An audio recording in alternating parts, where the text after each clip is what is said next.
Hi everyone, welcome to Diana's Table. Actually, when I started this YouTube channel a little over a year ago, my goal was to reach 1,000 subscribers. And thanks to last 3 weeks episode with Shinera and Lee Kyung-min, I reached that goal. And thanks to you. Yeah! It was really exciting, I tell you. In fact, my husband recorded the exact day and time that we reached 1,000. So we're really thankful, and we hope to repay your trust in us by providing a lot more interesting programs from now on. Today we're going to make Kimchi Jjigae. As you know, Kimchi Jjigae is the most favorite menu of all Koreans, all over the world, all ages. And it is very difficult to make, and yet at the same time it is very simple. The key ingredient is kimchi. What kind of kimchi you use will really make the difference in how the kimchi jjigae will taste. So let's get started. Here I want to show you the kimchi that we're going to be using. As you can see, it's very ripe and very sour actually. That's because I've had it in the kimchi refrigerator for over a year. Now, I know you cannot have kimchi in your refrigerator for over a year. So what I recommend is that, when you have leftover kimchi, leave it outside for about 3 to 4 days for it to turn a bit sour. That's when it's the best time to make kimchi jjigae. So let me cut this. And when we make kimchi, usually, of course, we have the kimchi stuffing. And I don't really like to have kind of messy kimchi jjigae. So it's important to remove all the stuffing from in between the cabbage leaves, like this. Squeeze excess juice. And I've covered my cutting board with plastic because I don't want the kimchi juice to get into the board.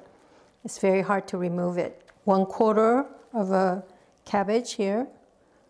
I'm going to remove the top part and just cut it.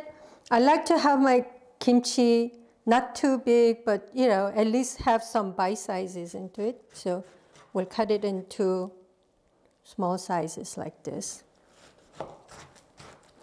Although it's a year old, I don't know if you can still hear the crunchiness of the kimchi. It's the miracle of the kimchi refrigerator. And then cut it once more vertically. Okay, it's ready. And then I'm also going to be using radishes that we put with the kimchi. And this, we'll just cut it into maybe long pieces like this. So it's easier to eat.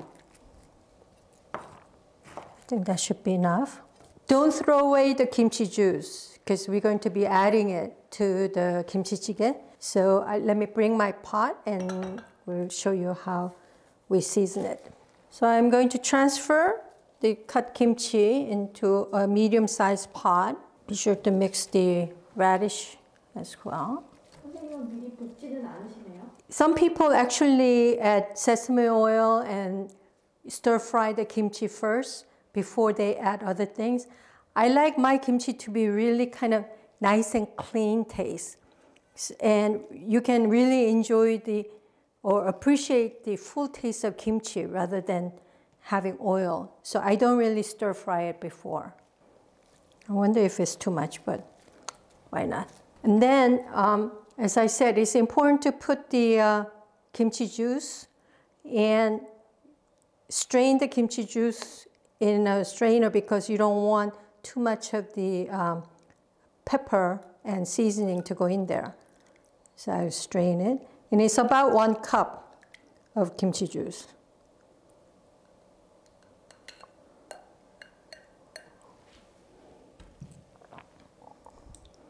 I don't know if you can see it. Although it looked really nice and clear, you can still get all the seasoning.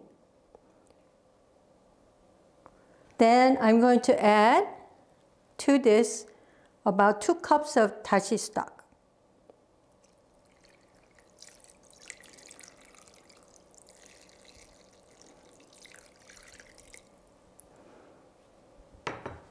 So I have the kimchi juice, the dashi stock, and I'm going to put in 1 tablespoon of soy sauce, 1 tablespoon of fish sauce, yes, fish sauce, my favorite. Again, a tablespoon of sugar. The reason I put sugar in, it's not going to taste sweet. Because the kimchi is sour, kimchi is really tart, the adding sugar would reduce the amount of sourness.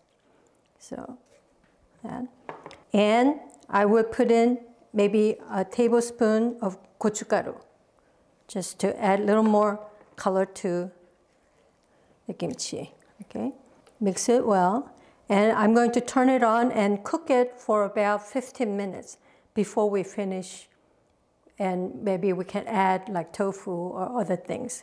So we'll come back in 15 minutes. So it's been about 15 minutes that we've been boiling at medium-high heat. And looks really good. You want to, at this point, you may want to put in canned tuna, sausages, Spam, pork, whatever you like. But today I'm just going to make really simple, just kimchi jjigae. This is the way we like it, without any kind of additions.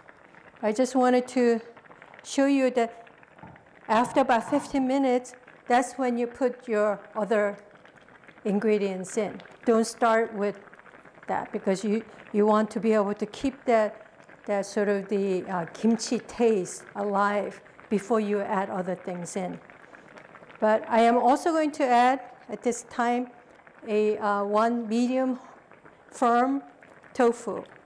And I just cut it into little squares. And you can just do it on right in the plate.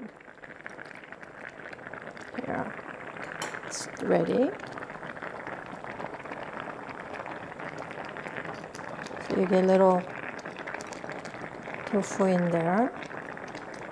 Before we serve it, I'll just add some sliced green onions. You lower the heat to about medium and cook it for about 5 more minutes, and then you'll be ready to eat. So I'll cover again and see you in 5 minutes. It's the moment that we've all been waiting for. I think the kimchi jjigae is finally ready. So let's see. Looks really wonderful. I'm going to turn the heat off. Since it's kimchi jjigae, we're going to be using my brassware, the traditional Korean brassware, to serve it. Going to put some kimchi. Make sure that I get radish as well.